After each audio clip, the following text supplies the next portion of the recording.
Welcome, everyone, to Boxing Scene Today here at the ProBox TV studio. What has been making news when it comes to Lamont Roach Jr.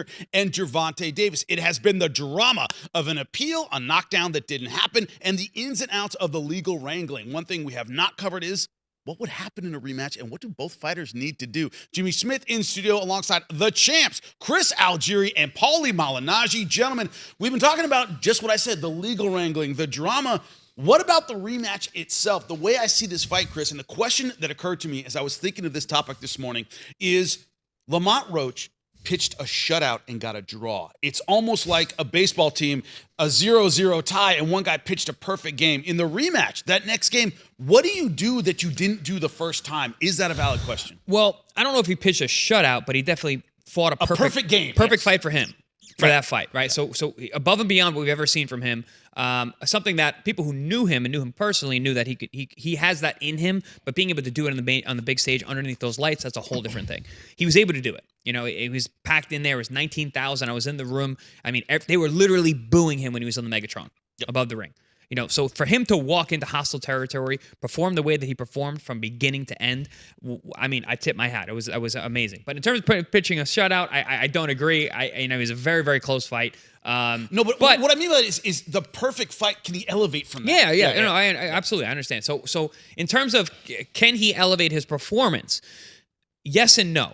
I don't think he can do anything that he was once he really found his rhythm better, because I think that was literally his catch and shoot, his rolling, his ability to catch those punches, his mindset when he did get touched, his ability to walk through. But I think he can be a little smarter in the way that he cuts off the quadrants of a 12-rounder. Understanding what a 12-rounder and how to fight a 12-rounder is a skill that takes time. You have to go 12 a bunch of times. You have to be world-class guys. Being able to be a little busier for early on to make sure that you understand that you are the B-side. You need to make sure these judges absolutely know without a doubt in their mind that you won that round. Being a little more aggressive early on, letting the hands go a little earlier, putting the exclamation on the points in the early rounds the way they did it the later rounds, I think will make a big difference in how he could actually improve on what he did the first time. What I'm curious about... I'm going to push back a little bit here. Good. I can't wait to hear it. That's why we're here. I'm going to push back because Gervonta Davis is a puncher. So the extra aggression, you have to manipulate it little by little. You know, you have to instigate the extra aggression little by little. You have to get your timing in there. You have to get my pushback. And also, this is a southpaw. A southpaw sometimes takes a round or two extra to sort of get their timing, get your distances, because every southpaw is a little bit different. Right now, granted, they know each other. They fought in the amateurs, but it's still a lot of years away. And Gervonta does have a very athletic speed, quick reflex style. So you've got to sort of pressure intelligently. But while I have said in the past, and I still believe this, that Roach doesn't have that special thing like where he's got really fast hands or a really powerful punch, he still has what I also said in the past, a very good IQ. He's very well trained and very intelligent. His thought process in the ring has a great sense of positioning and a great sense of understanding of where he is in the ring and how to react off that. Could he be a little more aggressive? Sure, but you got to keep in mind that you're fighting a puncher who's coming from the southpaw stance and coming from the southpaw athletic angle. Personally, me, especially knowing what has been said about Gervonta behind the scenes for years that nobody brings out, and it kind of brings to light why they keep matching him with 15 and 20-1 underdogs. There is a rumor that behind the scenes, the Gervonta, there's a lot of bitch in him. There's a lot of front runner in him. If you push him, he will break, he will fold.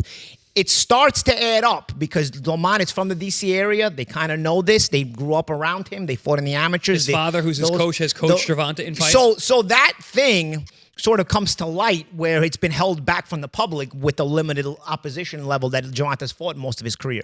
So having said that, you don't want to start too fast. You want to measure your pressure and bring it out because you know already what you're dealing with. You're dealing with a guy that you know you'll bring the bitch out of him as the fight wears on. And you kind of started seeing that. Gervonta fouling. There's an interpretation that he was trying to bite at one time. I don't really see it, but I've seen a lot of people in the comments saying he was trying to bite at one time. Shoulder strike. Then the taking okay, so the knee and whatnot. So you're saying he has to start that earlier? But here's the thing: if you started earlier, you're still dealing with a physically talented. Gervonta Davis is mentally weak, but he's physically talented. So Paulie, the way you get a front runner is you drag him to the late rounds. Yeah. So you don't want to take all the chances early on. Especially if the front runner can punch. So otherwise, you're going to risk getting knocked out. What if Gervonta comes a little more prepared and in better shape, and then it takes longer for him to actually get him to that point where? Because listen, it was a lot of mental pressure, it was a lot of physical fatigue as well. You saw Gervonta. I think when he took that knee, he was really just like tired and overwhelmed. If he's in a little bit better shape, now it takes longer for is it a little bit better shape, or are you mentally tired, which makes you physically tired? I don't want to deal with this pressure. I'm going to take a break here. What makes you mentally more durable? Being in better physical condition. Maybe he overlooked this guy, but also, I mean, I'm going all back. Why did you wear tassels? Flash. Yeah. But what was it? It was movement. Yeah. So movement. But I knew I was a moving fighter, so I knew the tassels looked better when I was moving. Yeah. Movement creates emotion. Yeah. So by being aggressive, I don't mean you're engaging more. I don't. When I say like cutting the ring better. Yeah. I mean everything. I mean fainting hard. Yeah. Mental pressure. Yes. But making so. I always say Bernard Hopkins was so. But it's not always easy to do it against a shifty southpaw. Of course. Remember, and early on, you got all your energy. Gervonta has the energy. He's more shifty, right? Bernard Hopkins was fantastic at not doing much and doing a lot at the same time, right? He would tell the judges who was winning the round without throwing punches. His movements, he's stepping, boom, boom. He had all these brilliant movements. Lamont can do that too. Early on, Bernard had to go win rounds. When you have a big reputation, you could fight to not lose rounds. Yeah, but now, and they'll give it to you. Don't you think though, if we have an immediate rematch, these guys are going to be looking at this fight in a whole different light? It's no longer Gervonta's show alone. No, now there might be a little bit of overcompensation. You got to be careful with that. Yeah, we'd never seen Gervonta hurt until Lamont hit him in rounds 8. Yeah. Now we're going in. It's like, wait, this guy who can't punch can actually hurt this guy. But this is the thing, and also I noticed from my own page, Paulie TV, and also from the pages at ProBox TV, comments and whatnot on Instagram and whatnot. I noticed a lot of comments from Gervonta fans mentioning, "Oh, guys, one bad performance and we're killing him." Like we shouldn't do that. That's over. Yeah, that's because he's constantly fought 20-1 underdogs, and for you to say that it's one bad performance and now all of a sudden he's no good and that's where the haters. No, that's because he fights 20-1 underdogs constantly, and then you're not allowed to have it. If had this been Shakur Stevenson, had this been Raymond Morataya, had this been Zepeda, had this been Keyshawn Davis, you're allowed to not dominate. You're allowed to win controversially. It's wow, that was a fight. Instead, you're like, really, dude, this guy 15-20 to 1 underdog just basically brought the bitch out of you? Really? Of course you're gonna get criticized, bro. Stop fighting guys that on paper have no hope. This guy came prepared. This guy was ready. There's a hometown element to it where they knew each other. This guy knew the psychology of the fight with Gervonta. And like I said, what Roach isn't, he makes up with what he is. Roach isn't powerful. He's not super speed, but he's very high IQ. You just made confounding points because you said everybody's giving come down this guy, but then you're like, if you look past the numbers, Lamont actually belonged there. Like he's that kind of guy. Well, he belongs there in that he's a 130-pound world champion. He belongs on a certain level. Okay, he's not a total no-hoper. But when you have a lightweight division full of high-level contenders, for you to go fishing lower weight classes, looking for a cherry pick that might look good on paper, you can sell, but it'll actually be an easy fight. This is what you constantly do. You get caught eventually. My argument you get jammed up eventually. My argument there, and the odds are the ones that tell you the truth. My argument anytime you're fighting main events on pay-per-view where 15-20 to 1 is the odds, you are cherry picking. Jimmy, watch this, right? So my argument there, Gervonta's actually a 30-pounder. There's a reason they're fighting pulling up 30-pounders because the money's at 35. Even people care. American audiences don't care as much about 130-pounders. Whatever reason, that number. All right, bro. You but hear even 130, you're like, even at 130, he had Lomachenko in his prime. He had Lomachenko in his prime at 130. He tried to fight him. No. He didn't breathe his name. Even when they brought up Lomachenko, he made sure not to even acknowledge it. God forbid it would pick up steam and momentum, and people would demand to fight him. Then Lomachenko turns 36, 37 on the verge of retirement, and he starts tweeting about him. No, bro. When you're a cherry picker, the problem when you're a cherry picker is you become a professional cherry picker. You know how to do it. You know how to do it with style. And that's what he did. He never even breathed Lomachenko's name. Then he sees him against Kambosos at 36, 37 years old, and he tweets about him. Lomachenko was in and around his weight at 130 when Lomachenko was dismantling people, making people quit at 130. You think he mentioned his name? You think he tweeted about him? Hell no. And then when you look at the resume, because now he wasn't ready. He was a world champion. So wasn't ready. And when you look, okay, there's one thing about not being ready. It's one thing to cherry pick opponents. You know what I mean? Like you can still I thought the Frank Martin win, he looked good. And I thought Frank Martin, the win showed a lot of potential because I thought Frank Martin himself was a lot of potential. Frank Martin would never really prove himself, but athletically he looked the part. I said, okay, you get that win, you got to build off that. You know what I mean? You put him, now you come back with a 15, 16. No. After that one, he tried to fight Lomachenko. Lomachenko literally turned the fight down. At 40 years old, it doesn't matter. Dude. Doesn't matter. So, No, okay, yes, so, it does. Because Lomachenko right. didn't duck anybody his whole career. The guy doesn't want to fight anymore. He's not going to fight anymore. So Lomachenko turns him down late. Now we're turning, and then Gervonta turns down when he's young. Now I'm not ready. He's not ready. They're both not ready. Now we're turning Gervonta Devin Haney, where he's looking for guys in rocking chairs to fight every second. No. Gervonta, I'm not calling Gervonta. Devin Haney specializes in the old man style. Now you're bringing in other people. No, because I'm not turning Gervonta to Devin Haney. They do it in different styles. Devin Haney goes to the nursing home and see who he can figure out who he can fight. Gervonta, he'll go to. Wait, so is Lomachenko in the nursing home at that point? No, yeah, I mean he's looking to retire. I mean he's mentally checked out already. When Haney fought him, was he in the? No, but he robbed him too. I mean nobody thinks he won that fight.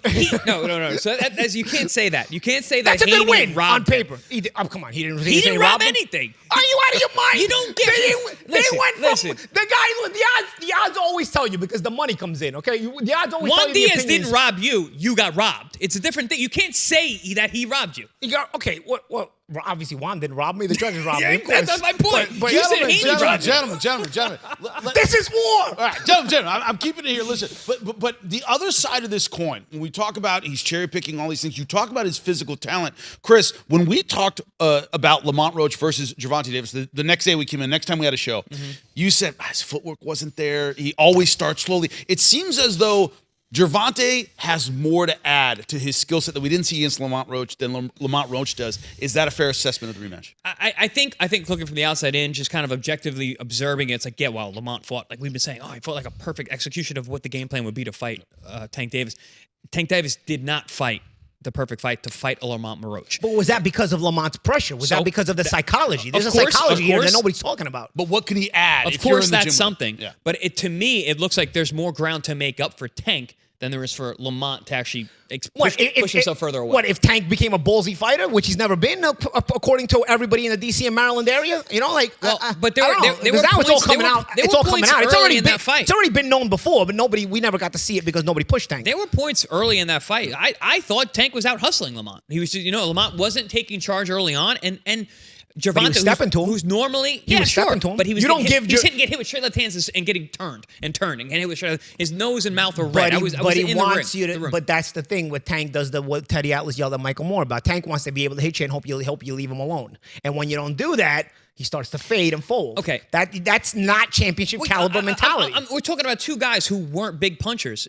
Okay, 12 rounds, I can hit you and make you miss, and hit you and make you miss, and hit you. But I can keep the game plan. You can keep the game plan. So what if Gervonta goes out there and shows his boxing skills? Let's compare it to say a Tommy Morrison who used to blow you away, but if he couldn't, he was gone. He was gassed out after a few rounds. There's a mentality where. But Tank's not that guy we saw against Isaac Cruz. He was able. Okay, even Isaac Cruz, looking back now, even Valenzuela outboxed Isaac Cruz. Okay, dude. I mean, come on. But did he do it with one hand? Listen, we've had hand injuries. Yeah, I had hand injuries that needed surgery. I don't have hand injuries where you're bruised. Doesn't count as an injury to me. That's just a ply of the trade. Listen, it happens. Well, we don't know exactly. Your hands are going to be bruised. Did he get surgery after the Isaac Cruz fight? No. I don't know. Maybe I had a ton of surgeries. He did not get surgery. I had a ton of surgeries that the public knew nothing about. So I don't know. I mean, they kind of know. So Paulie, you can see where you can see hand surgery scars. You see my scars? My hand, I got a tic-tac-toe board all over my hand. When you get surgery, you can see that. Well, Paulie, his argument, and you guys are on different sides of it in a different way, where he says tactically there's more to add to Gervonta. Gervonta could have done things that he didn't do. Physically, there's a lot he's capable of. You see it mentally. Yes. Is that harder to deal with?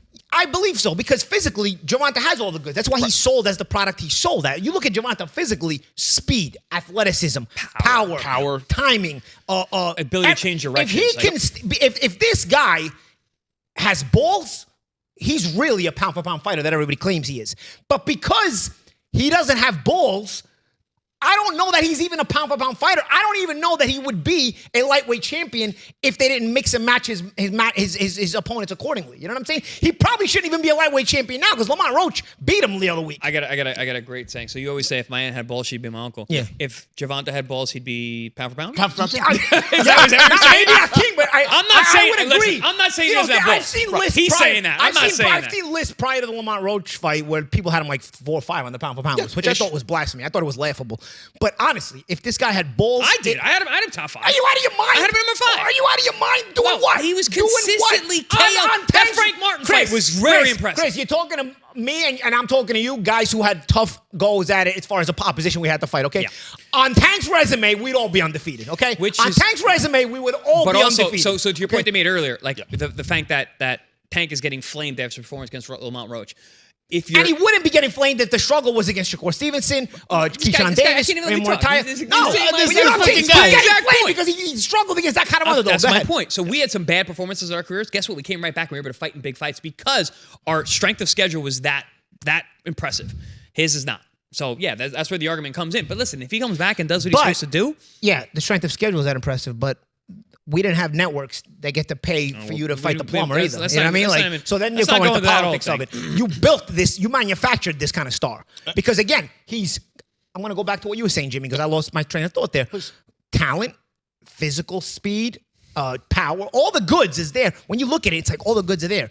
But then mentally, he comes up short. He comes up short mentally. And it's like, so now you're like, looking at it, you're like, wow, all the rumors are true. Dude, this guy, he doesn't. You know, I said Keith Thurman, he still got it. This guy doesn't got it, bro. I never heard the rumors. I never heard the rumors, and so we were talking to the Roach family, and this background, and this came up. Well, what we heard when we were talking to the Roach family are things about his amateur career having to be pushed into certain fights. Have you seen him in a battle? Like, you know, with Ray Leonard, he was marketed as the pretty boy gold medalist, all this other stuff. Then you saw him in a battle with Duran, and he rematched him and he beat him. Then you saw him in a battle with Tommy Hearns. You know what? This guy's more than a pretty face. Pause. He's actually can fight. He's got balls. He can bring it to the table. Have you ever seen Gervonta in a life and death struggle with a guy who can get him there? Because there's guys that get him. They sound Floyd. Everybody makes like Floyd. There's stuff. Floyd actually took on the toughest opposition for a long time. He got and hit when too. He struggled against Castillo, he rematched him right away. Okay, so he showed you that he was more than pretty boy Floyd. Okay. This guy, the opposition exists, but they constantly steer him the other way. So now you have to start. A logical person thinks, all right, maybe he is missing something. Because Isaac Cruz, he had to find a way to win. He couuld knock that guy out. Again, Isaac Cruz. Valenzuela boxed Isaac Cruz. Yeah, but it was 140, and Valenzuela is 60 Isaac Cruz is a I mean, is it 35? He's a 30. He's a 30. He's a 30. It was a 35 who got a title at 40. Okay, so he lost to Valenzuela at 40. So, like, Valenzuela's a boxer. He's a southpaw. He's long. He's a tall. boxer? Valenzuela became a boxer. We were all shocked at how he boxed. We didn't even know he was a boxer until that night. He did have a great night. We still don't know if Valenzuela was a boxer because now he got shot out against Russell. Maybe Isaac Cruz is such a bad boxer that he made Valenzuela look like a boxer. That's for a different day, gentlemen. But one thing we can say is the rematch between Lamont Roach and Gervonta Davis, should it happen, we got the mental side, we got the physical side. Will it come together? That's the question. We'll answer it right here next time it makes news. It'll be here. That's right, on Boxing Scene Today. Find out why millions are watching.